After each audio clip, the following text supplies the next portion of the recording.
Hello everyone, good morning to all of you. आप सभी का स्वागत है हमारे इस करंट अफेयर के न्यू सेशन में। इसमें हम लोग 20 नवंबर के करंट अफेयर को डिस्कस करने वाले हैं। आज से मैं करंट अफेयर के सेशन के साथ साथ अलग अलग एग्जामिनेशन के कुछ पीवाई क्वेश्चन को भी डिस्कस करने वाली हूँ।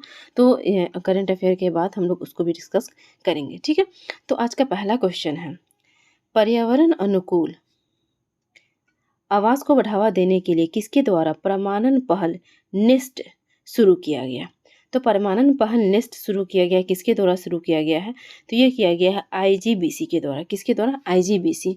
इसका फुल फॉर्म होता है इंडियन ग्रीन बिल्डिंग काउंसिल।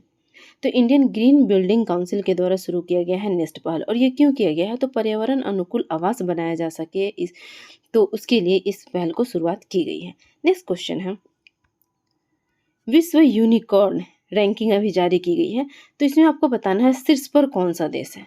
तो यूनिकॉर्न के मामले में अगर हम बात करते हैं तो पहले स्थान पर अमेरिका है। तो शीर्ष पर कौन सा देश है? अमेरिका। उसके बाद चीन दूसरे स्थान पर, भारत का स्थान तीसरा है यूनिकॉर्न के मामले में। तो यूनिकॉर्न में पहले स्थान पर अमेरिका और भारत का स्थान कौन सा है? तीसरा स्थान है। ये आपको याद रखना है। नेक्स्ट क्वेश्चन है, एस वेंकटरमन का चेन्नई में निधन हो गया है। तो ये बस याद रखना है कि एस वेंकटरमन थे जिनका निधन हो गया। तो ये किस फील्ड से एसोसिएटेड थे? ये आरबीआई के पूर्व गवर्नर थे जिनका निधन हो गया है। नेक्स्ट आज का क्वेश्चन है, हाल ही में बुकर पुरस्कार विजेता लेखक थे ये ए एस बयाट, इनका निधन हो गया है। वे किस देश से संबंधित थे? A S Byatt. तो चूंकि ये लेखक थे तो इनकी एक फेमस बुक है द चिल्ड्रेन्स बुक, ये आपको याद रखनी है। और ए एस बयाट इंग्लैंड के व्यक्ति थे। कहाँ के थे ये? इंग्लैंड के थे, ठीक है। नेक्स्ट क्वेश्चन है आज का, कि एक रिपोर्ट आई है हाल फिलहाल में, उसमें बताया गया है कि एशिया प्रशांत क्षेत्र में पसंदीदा बाजार के रूप में उभरा है। तो कौन सा ऐसा देश है, रिपोर्ट के अनुसार कौन सा देश एशिया प्रशांत क्षेत्र में पसंदीदा बाजार के रूप में उभरा है? तो वो दो देश है, एक तो भारत है हमारा और दूसरा है जापान। तो ऑप्शन के हिसाब से ऑप्शन क्या हो जाएगा? दोनों, ठीक है। नेक्स्ट, मुफ्त आटा होम डिलीवरी योजना किस राज्य के द्वारा शुरू की गई है? तो ये पंजाब राज्य के द्वारा शुरू की गई है। मुफ्त आटा होम डिलीवरी योजना पंजाब राज्य के द्वारा शुरू की गई है। एसबीआई किस देश में योनो ग्लोबल ऐप लॉन्च किया है? तो योनो जो एसबीआई की ऐप है, इसकी ऑनलाइन ऐप है, तो इसको अब किस देश में लॉन्च किया गया है भारत के अलावा? तो इसको लॉन्च किया गया है अमेरिका। और कहाँ पे शुरू किया गया है? सिंगापुर। तो ऑप्शन के हिसाब से आंसर क्या हो जाएगा? दोनों, अमेरिका और सिंगापुर, इन दोनों देशों में एसबीआई के द्वारा योनो ऐप को लॉन्च किया गया है, ठीक है। नेक्स्ट, किस भारतीय एथलीट को world athlete of the year पुरस्कार से नवाजा गया है? तो यह है नीरज चोपड़ा। कौन है? नीरज चोपड़ा। नेक्स्ट क्वेश्चन है, विशेष सुरक्षा समूह किसके? विशेष सुरक्षा समूह के नए प्रमुख किसे नियुक्त किया गया है? तो ये नियुक्त किया गया है आलोक शर्मा को। किन्हें नियुक्त किया गया है? आलोक शर्मा को नियुक्त किया गया है। नेक्स्ट क्वेश्चन है, किस राज्य में निजी क्षेत्र में स्थानीय लोगों को 75% कोटा को रद्द कर दिया गया है? तो ये कौन सा राज्य है? ये हरियाणा है। अभी हरियाणा और पंजाब की जो हाई कोर्ट है उसके द्वारा इस कोटा को रद्द करने की बात कही गई है। नेक्स्ट बात करते हैं, क्वेश्चन है, हाल ही में सामाजिक क्षेत्र में योगदान के लिए डॉक्टरेट की मानक उपाधि से किसे सम्मानित किया गया है? तो किसे सम्मानित किया गया है? सुल्पानी सिंह को। क्या नाम है उनका? सुल्पानी सिंह, ठीक है। नेक्स्ट, कौन विश्व का दूसरा सबसे बड़ा स्टील उत्पादक देश बन गया है? तो ये हमारा देश भारत है, ठीक है। पहले स्थान पे कौन है? तो पहले स्थान पे स्टील उत्पादक देश है चीन और भारत हमारा दूसरे स्थान पे है। नेक्स्ट क्वेश्चन है, जयपुर के वैक्स म्यूजियम में किस भारतीय क्रिकेटर का वैक्स स्टैचू लगेगा? तो ये कौन क्रिकेटर? विराट कोहली है। इनका स्टैचू जयपुर जयपुर म्यूजियम में लगाया जाएगा, ठीक है। नेक्स्ट है, चैट जीपीटी के सैम अल्टमैन के हटने के बाद ओपन एआई ने किसे सीईओ बनाया है? तो चैट जीपीटी के अब नए सीईओ कौन बने हैं?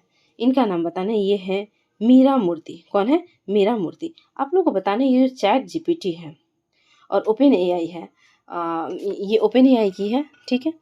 नेक्स्ट क्वेश्चन देखते हैं। तो ये हमारी आज के सेशन की लास्ट करंट अफेयर थी।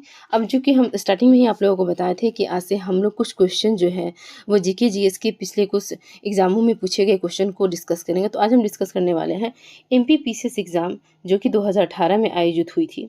उस एग्ज़ाम के दौरान जो भी क्वेश्चन पूछे गए थे उनमें से टोटल 10 क्वेश्चन को, कितने क्वेश्चन को, 10 क्वेश्चन को इसमें देखने वाले हैं। आपको क्या करना है, इस क्वेश्चन का आंसर कमेंट बॉक्स में देनी है और हम इसको कल डिस्कस करेंगे, इसका आंसर कल देंगे। तो एक एक करके हम क्वेश्चन को पढ़ देते हैं, आप लोग इसका जवाब कमेंट बॉक्स में ज़रूर देंगे। पहला क्वेश्चन था, गुप्तों द्वारा जारी किए गए चांदी के सिक्के कहलाते थे, उनको क्या कहा जाता था? पन, कसारपन, दिनार, रूपक। जो भी कहा जाता था कमेंट बॉक्स में आप लोग आंसर देंगे। नेक्स्ट क्वेश्चन है, डैश लाइन संबंधित है, सॉरी 9 डैश लाइन संबंधित है। 9 डैश लाइन किस से संबंधित है? उत्तर कोरिया और दक्षिण कोरिया विवाद से, दक्षिण चीन सागर विवाद से, अर्मेनिया और अजरबैजान विवाद से, इजराइल और फिलिस्तीन विवाद से, किस विवाद से संबंधित है, ये इसमें पूछा गया था। नेक्स्ट है, निम्नलिखित में से कौन से देश की सीमा फारस की खाड़ी को स्पर्श नहीं करती है? यहाँ पूछा गया स्पर्श नहीं करती है। अब यहाँ पे देश के नाम दिए गए थे, बहरीन, ईरान, यमन, सऊदी अरब। अब इनमें से किसका नहीं करता है, ये आपको आंसर में बताना है। नेक्स्ट है, निम्नलिखित नेताओं में से किसने द्वितीय गोलमेज सम्मेलन में भाग नहीं लिया था? अगेन नहीं क्वेश्चन पूछा था, नहीं लिया था। MK गांधी, सरोजनी नायडू, पंडित मदन मोहन मालवीय या राजेंद्र प्रसाद?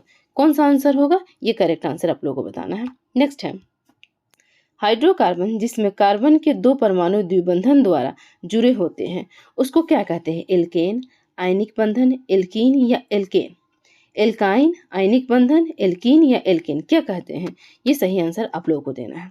नेक्स्ट क्वेश्चन है, निम्नलिखित में कौन सुमेलित नहीं है? तो एक तरफ देखिए घटना दिया हुआ है और एक तरफ उसका डेट दिया हुआ था इन एग्जाम में, और उसको आपस में मिलाना था। ठीक है, तो अब हम लोग देखते हैं, बारदोली सत्याग्रह 1928, नौसेना विद्रोह 1946, कांग्रेस सोशलिस्ट पार्टी का गठन 1934 और पूना पैक्ट 1931। अब इसमें कौन सुमेलित नहीं है, इसका आंसर देना है। नेक्स्ट है, बैरोमीटर की ऊंचाई में अचानक वृद्धि किस चीज को इंगित करती है? अचानक वृद्धि हो रही है।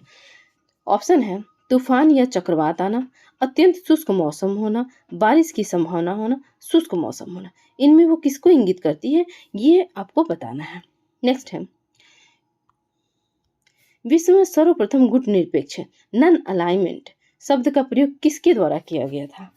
ऑप्शन है, जवाहरलाल नेहरू, टीटो, नासिर या VP मेनन। किनके द्वारा नॉन अलाइनमेंट शब्द का इस्तेमाल किया गया था, ये आपको बताना है।